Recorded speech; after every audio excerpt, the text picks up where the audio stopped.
Welcome to the Idaho Main Street Podcast, where we talk about the issues that matter to you. Welcome to the Main Street Podcast. We are in for a treat today. A local celebrity, face of East Idaho News, award-winning journalist and editor, and somebody that I'm proud to call a friend, Nate Eaton. Thank you. I don't know if it's a treat, and I don't know if I'm a celebrity, but I am your friend. But so you do know that thank you're you. a friend. You know, Yes. we met, it's been 8 years. I did not know that. Um, It's hard to believe that East Idaho News has been around for 10 years. Yeah. We launched in 2015. I moved here March 1st of 2015, and the flight actually got delayed because of weather. So we had to fly into Jackson and drive from Jackson to Idaho Falls. And I said, if this is a sign of how it's going to be, maybe I should go back to Virginia. But it was good. Everything's been great. yeah, we met, of all places, on a helicopter. That's It right. was our romantic cute meet. You and I as Riverfest, friends. right? That's right. 4th of July. First year Yeah, of Riverfest? 2017. Wow. Wild. Jeez. Time flies. Yeah. Speaking of flying, you're fresh back from Arizona. Just got back, and I went down there for Lori Vallow. She had a hearing for her never-ending trial case that's happening. She's representing herself now, so I was there for court, and then just catching up with several people involved that know the characters, the people involved. And I have a little bit of a cold. That's why I have the water here, so I'm going to hopefully not be too congested or coughing too much. No, it sounds good. I'm not contagious. We'll call it your podcast voice. My a little podcast deeper. voice. There we go. Yes. So we're going to get into the Lori and Chad stuff. But first, I kind of want to start with a little higher level conversation on a lot of us wonder every day when we're looking at the news and we're reading things. How do we know if what we're reading is accurate, credible, and objective? And that is your whole world. So to us consumers out there, is there any advice you would give when it comes to digging into media content? That is a great question, and it's something that even I, as a journalist who had been doing this for 2 decades, when I read something online, I'm like, wait a second, is this accurate? I guess the number one thing I would say that I always tell people is consider the source. If it's on your Facebook feed and it comes from the Wall Street Journal, the New York Times, Washington Post, Fox News, it's more than likely going to be pretty accurate or 100% accurate. If it's from some news site you've never heard of or some, radio show you haven't heard of, you might want to question it. So consider always the source. And then if you go to a website and it looks real, it looks genuine and authentic, maybe do a little bit more research as far as other work they've published. Luckily, on the local level, we're pretty much, hopefully East Idaho News has a good reputation as being fair and accurate, of correcting our mistakes, of not being afraid to admit when we're wrong, and we have been wrong. But stories develop and stories change over time. So hopefully you kind of build that reputation, but it can be challenging in a world now where you have computers writing stories in seconds versus actual reporters on the ground, going out, doing the research, doing the interviews, and then putting it together. Well, let's get into that then. So AI. I typed in ChatGPT before this. What questions should I ask Nate Eaton from East Idaho News? And it produced pretty high quality stuff. Now, was it related to me though, or was it just generic? It's not the baseball player. No, it was specific. It went specific into the origin of East Idaho News, the Chad and Lori stuff. It even talked about 7 questions with Emmy. Oh wow! So it's wild what AI is doing. Right. It's changing the game. You look at your career and your team there. In theory, they can just type in ChatGPT, give me a story about the wreck that happened on 17th Street Saturday afternoon. Does that concern you? Are you worried about it? Oh, absolutely. It's crazy, too, because it's only been in the past year or two. When we launched East Idaho News, you couldn't even go live on Facebook. Facebook Live was not a thing. I remember when I started in news, 20 years ago, to get a mugshot, we had to go to the police department and get it printed on a paper. They couldn't email them. They didn't know how to do that. There's still some agencies that are figuring, in the rural counties, how to send a mugshot. It is concerning, and what we've done actually to test it is when we've gotten a news release from an agency, we'll put it into ChatGPT and say, write this as a news story. And sometimes it's pretty good, and sometimes it's not so good. We don't use AI to write stories, to gather stuff. We do use it in some manners, such as like a grammar editing tool. Like if we put in a story, we can run it through AI to see if it grammatically makes sense and things like that. And that helps. And sometimes it's off, sometimes it's right. It is concerning. Fortunately, we're on such a smaller level of newsroom that we're not going to have hopefully never have a reporter just stick something in AI and make up the story or make up quotes. We're pretty much able to fact check and verify things that way. But that is another reason why I think people need to be literate about their news consumption, where they get their news from, and whether they believe everything at 100% or whether they should do a little bit more research. That's a great word, because we learned literacy starting in kindergarten. For me, it probably took way too long to learn how to read. But media literacy is something that you either get it or you don't, and it's kind of a self-taught thing. And so you've given us some tips on things like that, of kind of better consuming, checking the source, and other things. You have a daughter, Emmy, who's following in your footsteps. So the first question is going to be, how do you feel about your daughter entering in the world of journalism? That kind of came about. She does a weekly segment where she interviews different people back in 2020. So it's been 5 years now. And it started off with just, she interviewed me, and then she interviewed my wife. And then I was working with Keith Morrison from Dateline. And I said, would you do an interview with her? He's like, absolutely, I would.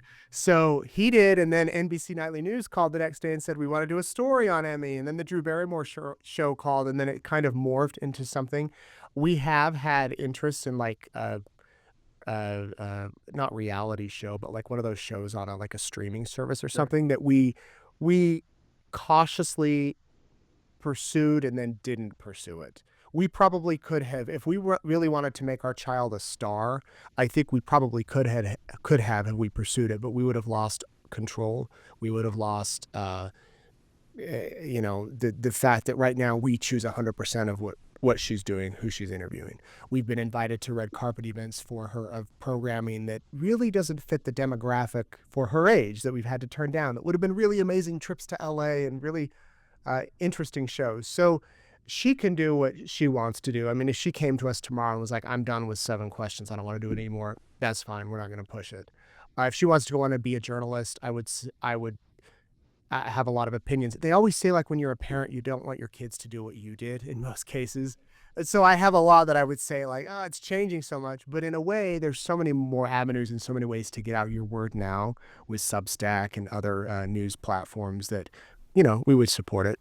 So what does the world look like for Emmy as a journalist, as you look at how much it's changed from printing off mugshots to going live on Facebook to AI? What's the future journalism looks like? I think the big thing is going to be the major networks, the major publications will lose their influence. And I think you're already seeing that. A lot of journalists at big newspapers, Barry Weiss left to start her own thing. She was at the New York Times, and it's just exploding how big it is.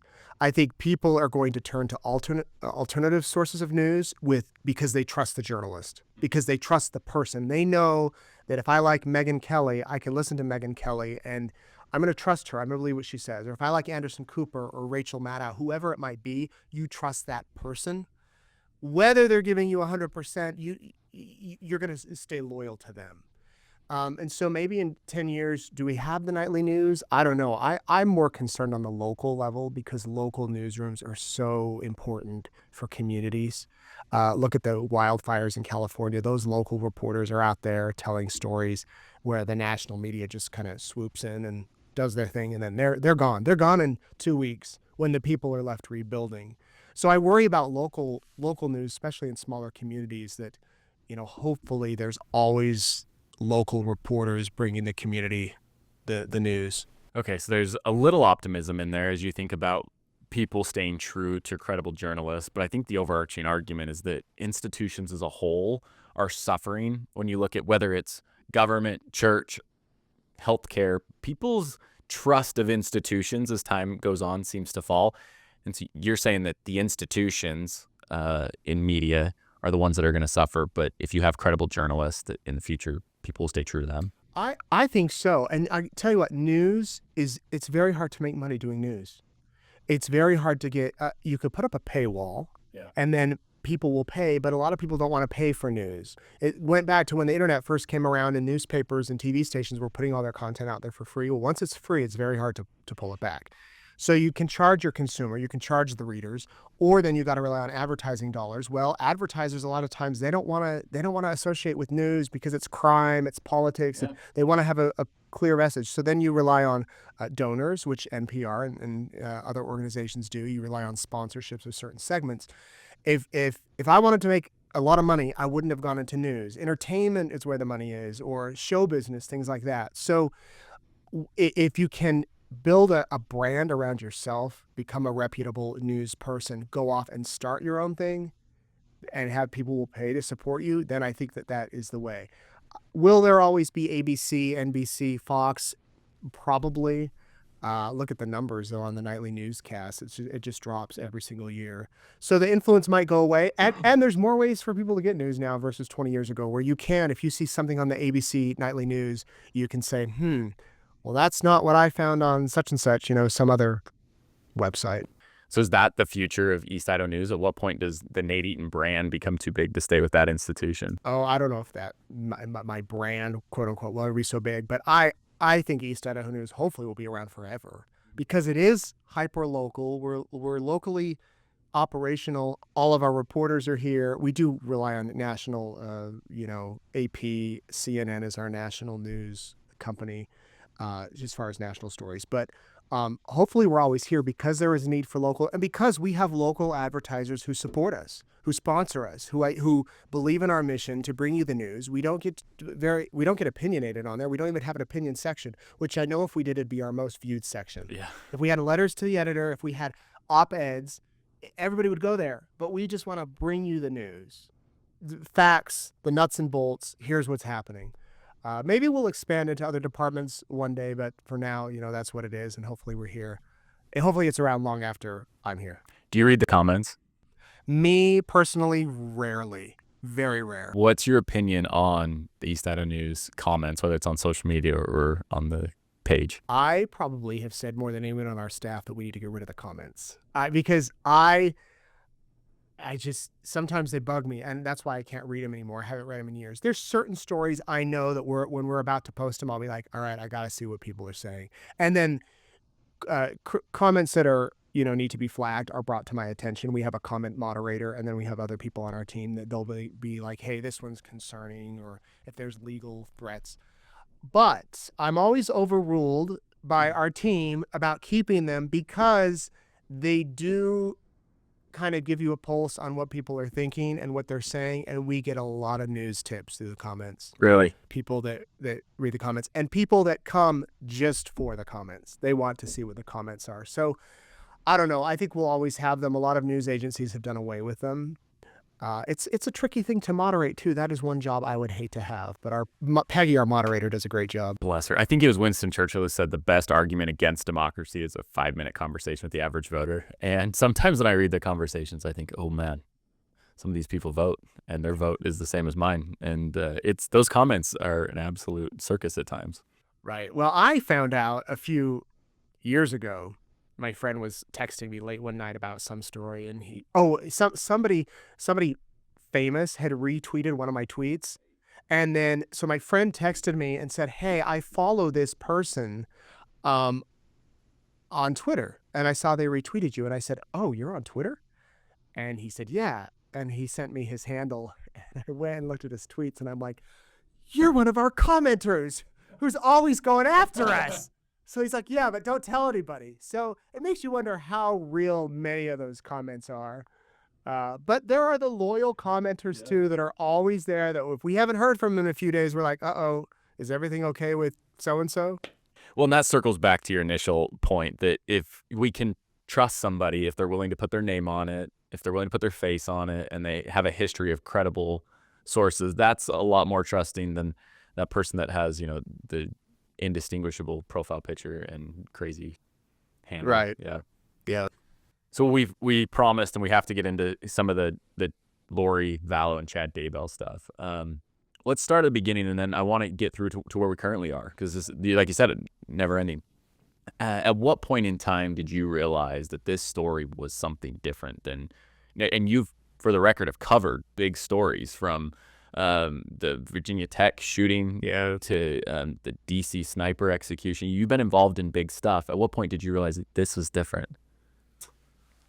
Boy, probably the moment it hit me or I saw the world saw that it was big was when I went to Hawaii and questioned Chad and Lori. But I had a kind of a heads up weeks earlier before it went public from a police source who said, "Hey, something something big's about to happen." And I was thinking, in Rexburg, could it be like a huge drug bust, multi-state? And they're like, "No, no, no, no, it's bigger." And then once the story did break, the day that the police released that those kids were missing, JJ and Tylee, I called up the police chief of Rexburg at the time, and I said, "What more can you tell me?" And he said, "I can't tell you anything else," which was a little odd because normally he'd tell me something else. But he said, "I have a feeling that if there's a young aggressive reporter out there that really sinks their teeth in this, they might end up on Dateline." Really? Yeah, he said that. I'll never forget that. So when we found out they were in Hawaii, and I said Eric was interning, Eric Grossarth, who now works for the city of Idaho Falls, was interning with us at the time, and I just said, why don't we go find them in Hawaii and see if they'll talk to us? Which is a big risk because if you get there and they're not there, then you've just wasted a lot of time and money, and they're not there. So we went there and we found them as luck would have it, and I was able to question them for a few minutes, and then we posted the video. It was a Sunday night, and I remember I woke up and I had I can't even tell you how many emails. Good Morning America had called, Nancy Grace had called, Dr. Oz had called. All these outlets wanted to talk, and that's when I realized, okay, this is big. This is huge. So at that moment, professionally, there's probably a sense of accomplishment knowing that you did what you're paid to do. But how did you weigh that with the fact that now there is a lot of questions that you still didn't have answered? There wasn't a clear path of how you were going to get those questions, and there were still missing kids. It was an emotional part of this. Yeah. It honestly, that whole, until those children were found, that whole 6-month period was just like a blur. It was a non-stop, what's going to happen today? What are we going to learn today? Who's going to come forward today? And it was, I mean, I could not get away from it. It was like all I thought about. And then COVID started. And then the question was, are we going to be here in a year or two and still wonder where those children are? Are we going to do the 10-year anniversary story of it's been 10 years since, and in my mind, I'm thinking that. So June 9th, 2020, when those kids were found, it was horrible, but it was such a relief that, okay, finally they found them, and hopefully it can progress. I want to talk about that day, but first, I think it's important to note that not knowing whether or not the kids were going to be found was something that weighed on all of us, but you particularly, because you covered the missing Dior Coons case, Yeah. who's a young man who still has not been found. Right. And I mean, how has that weighed on you in comparison? That'll be 10 years this summer. So it was one of the, I used to his first stories. But yeah, we were 9 days old when that happened. No, that's exactly what I thought. I don't want another Dior Coons. I don't want another unsolved mystery where we're doing these stories every so often, and the last place in the world I would have thought would be Chad Daybell's backyard. And we were getting calls. I looked at my email I saved all the emails I got in relation to this story from viewers, and there's over 900. And psychics were emailing.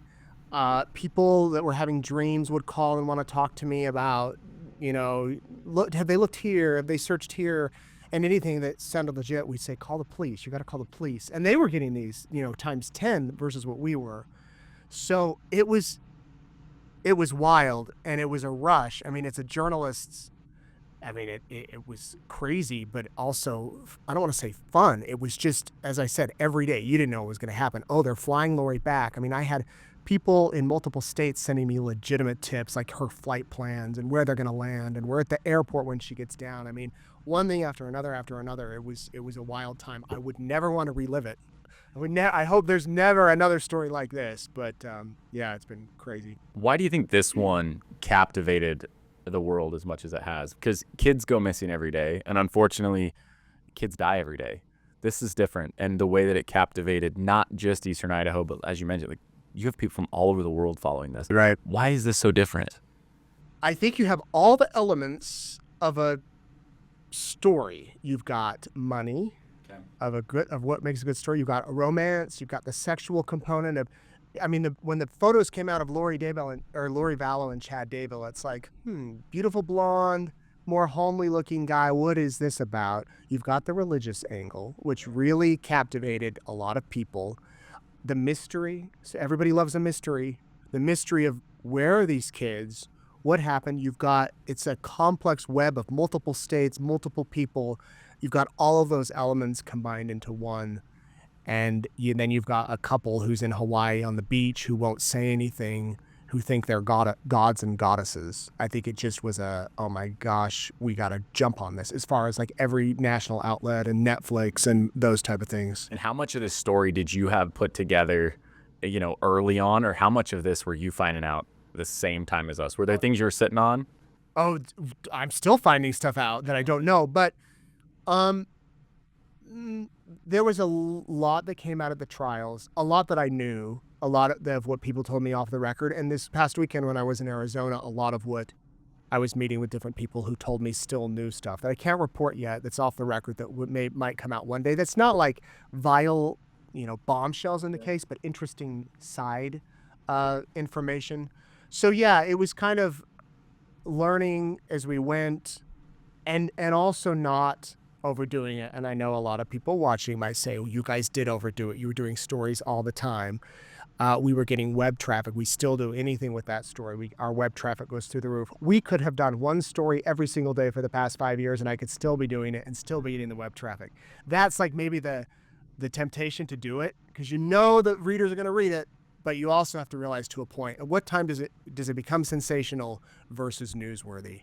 And it was always a balance. And, maybe there were some times where I'm like, maybe we shouldn't have done that. But Do you have specific regrets in covering that you say, if I go back, I either would have done this or would not have done this? I'm glad the confrontation in Hawaii turned out the way it did. We did not know that was going to happen. Originally, what was supposed to happen is the police were going to go to, from what I understand, the police were going to go to Lori's townhouse the next day at like 6 a.m, knock on the door, serve her papers. And we would have probably been able to go or be there, but we would have got a door slam. Yeah. And that would have been it. So I didn't know until about 10 minutes before that I was going to get to question her. So I didn't have much time to prepare questions, and I didn't know what she was going to do. I was hoping we'd sit down and have a talk like this, or maybe she'd say, be nice and say, let's talk to you later. I didn't know she was going to walk with me for 3 minutes. We didn't know where she was going to go.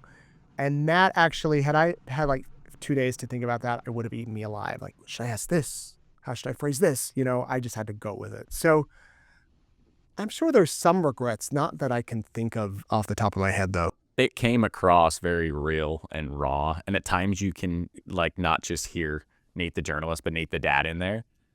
But you're saying there, you maybe would have rephrased some of those questions if you would have known days ahead that you, right, yeah, right.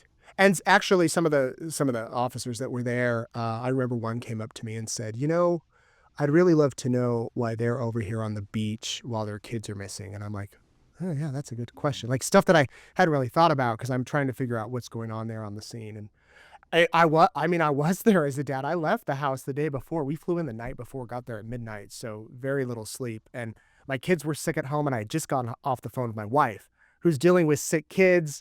And I'm just thinking, this is all so weird. Like, why don't they just say where their kids are? So you're flying around the country, going to Hawaii. You're constantly at courthouses, pretty much living in Boise. I think the angle that people probably don't realize is, how has this affected Nate the husband and Nate the father? What role has Erica played in, carrying so much of the weight so that you're able to flesh out this whole story? She has been so supportive, especially when, this was happening during COVID months. So the kids were home, and then the trials. I did go to Boise the first year for 2 months, second year almost 3 months.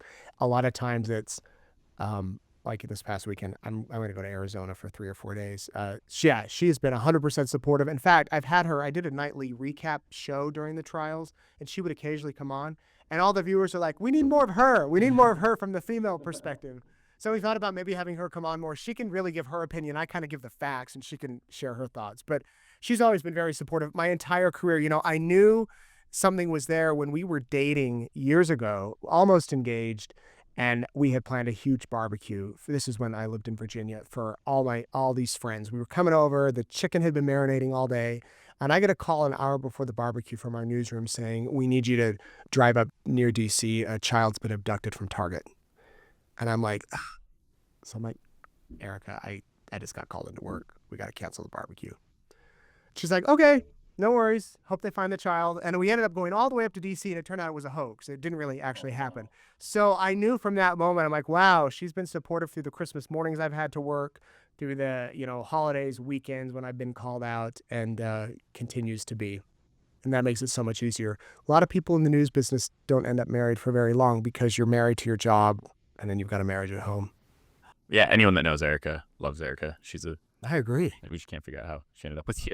That's the only thing we're missing, but I say that every day. you're more persuasive than you give yourself credit for. We were talking before this about how, difficult it is. Not difficult, but how when you're in Idaho, Utah, a lot of Arizona, you're pretty recognizable now. 10 years ago, that wasn't the case, right? No, yeah. How is that been a big change when we talk about family and Erica and all these things? People coming over at dinner and saying hi, or selfies in the mall. Yeah, it's been a big change, but I don't want it to sound like I'm some famous, hey, I gotta have an entourage with us. I had mentioned to you, it's job security. Carol Honus once told me that. We had lunch and all these people were stopping at our table to say hi. And I'm like, does that ever bother you? And she goes, hey, it's job security, because if they're not watching, I need a new job. But it's very nice. Most people are very nice. A lot of times I'll get the look, and then once they hear my voice, they'll be like, I thought I knew you. Or most people are so nice, especially during the trials. They would bring candy for me. I had mentioned that I was eating candy to stay awake in the courtroom, or they'll bring gift cards for lunch, or they'll send somebody, I don't know how they got our address, kind of creepy, I guess, sent Erica and the kids cookies every week from Crumble during the trial, just randomly at our doorstep. So, yeah, it's very nice, and people are for the most part, very nice. And my kids, I think, are kind of used to it, I guess. Because it is both sides of humanity in this story, as you're looking at some pretty graphic images and hearing some pretty heart-wrenching testimony about the murder of children. Yeah. And then at the same time, you have people trying to support your children and loving you and your family. And so how do you emotionally make sense of what that trial was like? The first trial was very hard for me. I went to therapy after I got back from that trial, because you're sitting in there, the courtroom, and you're just so into the trial every day. I was tweeting out every minute a different tweet of what was happening, and they're showing these gruesome photos of JJ, just horrible, horrible photos, and Tylee, what was left of her. And you're hearing this testimony. And then I'm going back to the hotel by myself, putting together the nightly recap show, presenting it, and then no one's there with me. Like, no one. I could call my wife, but I didn't want to be like, oh, you'll never guess these photos. I would talk about it a little bit. And it was just a constant every single day. Just I get to court at 7 to get a seat, and to work till 9, 10 o'clock at night, nonstop. So the trial ended on a Friday, the first one. I drove back to Idaho Falls Saturday. Monday, I remember going into work, sitting at my desk like, well, what do I do now? Like, what do I do now? It was like I felt lost. And I actually talked to Lori Vallow's attorneys after that, and they said they kind of felt the same thing, that you're just in this constant pressure chamber, and then, it's done.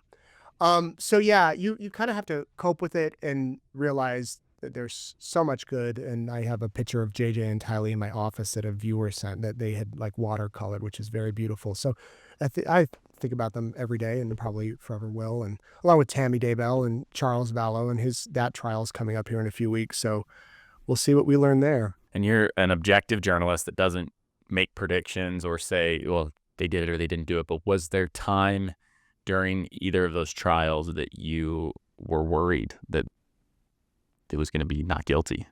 No. Never? No, I think really the only question I had was, will Chad Daybell get the death penalty?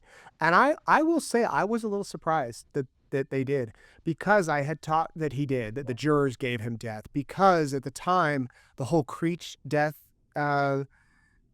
execution had not happened. It had failed, and there was a lot of questions about the death penalty, and I just wondered if the jurors would do it. Not faulting them in any way. I'm just saying that I was a little surprised by that. It would have been interesting had Lori Vallow actually let her defense attorneys present a defense, an actual defense, take the gloves off and go after Chad or Alex, her brother, who's dead. Uh, that would have been fascinating to see if maybe she would have got a different outcome, but she didn't. And now in Arizona, she's going to represent herself. So So when her attorneys were presenting the case, anyone watching realized like there's much ado about nothing here, right? In terms of they weren't presenting a lot of substantial arguments as to why their client should get off. You're saying that she was the reason why she held them back from and oh yes. to protect Chad and Alex. Oh, probably. I would. Yeah, yeah, absolutely. Jim Archibald and John Thomas are good attorneys. I've covered other cases that they have defended their clients. My observations, their hands were tied because of her, and we would see it. We would see it in her body language. We'd see it during breaks when. I mean, the one day that Jim Archibald criticized Chad Daybell's books, Lori was so upset. She was crying. She was telling him how he called Chad's books stupid. And she was so angry she wouldn't talk to Jim Archibald. So yeah, Lori was leading that defense. And I mean, she's doing that in Arizona now, literally leading it now. Because do you think she needs to have this martyr's conclusion to her story and she didn't actually want to see freedom, or it is more of just trying to protect the legacy of Chad? I think in the early days, based on several people I've talked to, she really thought she'd get off. She really thought she would get out of jail. And I think now it's I think she really believes the religious stuff. Now, how she can justify lying, the killings, all that, I don't understand. But I think she thinks she is a chosen one. And yeah, she still loves Chad. She always will, probably. So on the religious side, those who are pretty removed from the culture around here and the predominant religion, many misunderstand that Chad and Lori were normal, active participants of their faith, and that this was what comes of that faith. You share the denomination with what they were initially supposed to belong to. How has the religious side played into this as you've seen viewers and commenters misunderstand or mischaracterize your faith? Yeah, that's been interesting. Again, I try not to read the comments or see what the viewers say, but we did do a story early on about talking about the religious circle surrounding Chad and Lori Daybell. We spoke with a professor, I think at Utah State, and he had a good phrase that I've tried to remember was, he said, it's a faith within a faith. So you've got the faith, the worldwide faith, whatever the doctrines that are taught, and then you have this little small sect, and in their case, tiny, because I don't think it was more than 10 people, or probably less, that really kind of twisted it. And I think that came out more at Chad's trial when he was giving these blessings and using, different names and terminologies with the church. I guess in one way it may have been helpful. I had producers at Dateline and other companies call me, national news organizations call me and say, okay, so what does it mean? Like, what is revelation? What does it mean by this? They'd call and ask for clarifying type stuff. And I was never going to stray away and say, I can't talk about it. It's my church. I'm going to be completely unbiased here, because I am biased. I am a member of the faith, and I did feel the need to own that and say that so people knew where I was coming from. And maybe, I know some people accuse me of being too fair or whatever, but they can say that. So I don't know if it ultimately hurt the church or not. At the end of the day, the beliefs, hopefully people, could see that if this had been any faith, it clearly was perverted, because I don't know of a faith that allows you to kill people. Yeah, well said. Well said. So as we look to the future, when Lori's case, if ever, comes to a close, do you expect that other individuals will be indicted, or do you think it stops with her? I don't know. I would think by now that if there were more indictments, charges, they would have been filed. But I could be completely wrong. Would you say that more people were involved? Maybe not to the level of indictment, but as you've gone through every detail and have your sources, did more people know more than what has been let on? I don't know if more people knew that the children were dead. That's a pretty big thing to know. Were more people involved closer? Yes. And they've been called as witnesses, like Zulema Pastenis and Melanie Pulowski. Like, people that were kind of in the circle, but I don't know how much they actually knew. And I think now they've realized that, holy cow, this is more than we ever imagined. So yeah, I think it was maybe Chad, Lori, and Alex that actually knew the specifics. And I've heard some people close to Lori saying she may not have known how bad it was for Tylee and JJ, that maybe Alex told her it's been taken care of, but that she didn't know just how bad it really was. And presumably trial was when she found that out? Right, when she saw the autopsy photos. That's haunting. Changing gears a little bit here, you mentioned a few times police sources, and you worked very close with law enforcement, gathering information. So you got to see the side of when law enforcement were working day and night and working really hard, the emotional. You talked about how the trial affected you, and there's these law enforcement, first responders, everyone else that also was affected. You also saw the flip side of that when you covered the Chris Tapp exoneration of when law enforcement a long time ago got it wrong. As you kind of look at putting these two experiences together, what can you say about law enforcement in this community? Oh, I think overall in this community, law enforcement are great, hardworking men and women that really have the best intention. You could say the same thing about journalists. How do people view journalists? Like, how do people view law enforcement or lawyers? The vast majority are really, really good. And then all it takes is one or two idiot reporters to burn you. And you're like, I don't talk to the media. You're all bad. I see the same way with police. It might take one or two, the one that pulls me over. No, I'm kidding. No, but really the one or two that probably goes too far and shouldn't be acting like that, great. Now the rest have this black eye. I'll always remember the day they were digging up the remains of Tylee. I was driving to Rexburg. It was a hot summer day in the midst of COVID. I'm listening to the radio, the news, and they're talking about defund the police and how there were protests against police. As police are sifting through dirt, finding remains of a teenage girl on a hot summer day, dry heaving, having to take a break every 3 minutes because they can't, the air is so rancid. And I'm thinking, what a juxtaposition of like these two scenarios, that these cops who've worked nonstop to try to find these kids, while on the radio, they're in other cities, they're talking about defunding the police. So, I think that I have a pretty good relationship with the police. Not that I'm gonna, defend every single thing they do, and if one of them does something bad, we obviously need to cover it for the truth. But most of the officers I've interacted with have been great people. Yeah, articulated very well. Thank you for that, Nate. We're running out of time rapidly. We know you got to go, but I got to throw a couple quick questions at you. Do it. Number one, you're involved in a massive project called Secret Santa. Significant investment every Christmas. It's one of my favorite things. I cry every morning around December. I mean, it kicks off earlier and earlier. It's like the November 1st, right? November 1st. Any of those experiences in Secret Santa particularly like fond memories of? Oh my gosh, there's been so many. That's another thing that's 10 years old now. I can't believe it. I don't know if I have like a quote unquote favorite. Every time we go do one, I'm like, oh, that's my favorite. That's the best one. We did have one this past year. Speaking of a police officer whose wife had died of ALS, before she died, she wrote a letter to Secret Santa, and her friend sent it in to us. And it was the most touching letter, how she just wanted a pergola, a porch, and like a patio for her husband to sit and read his book. So we went and surprised him, and that one was very touching.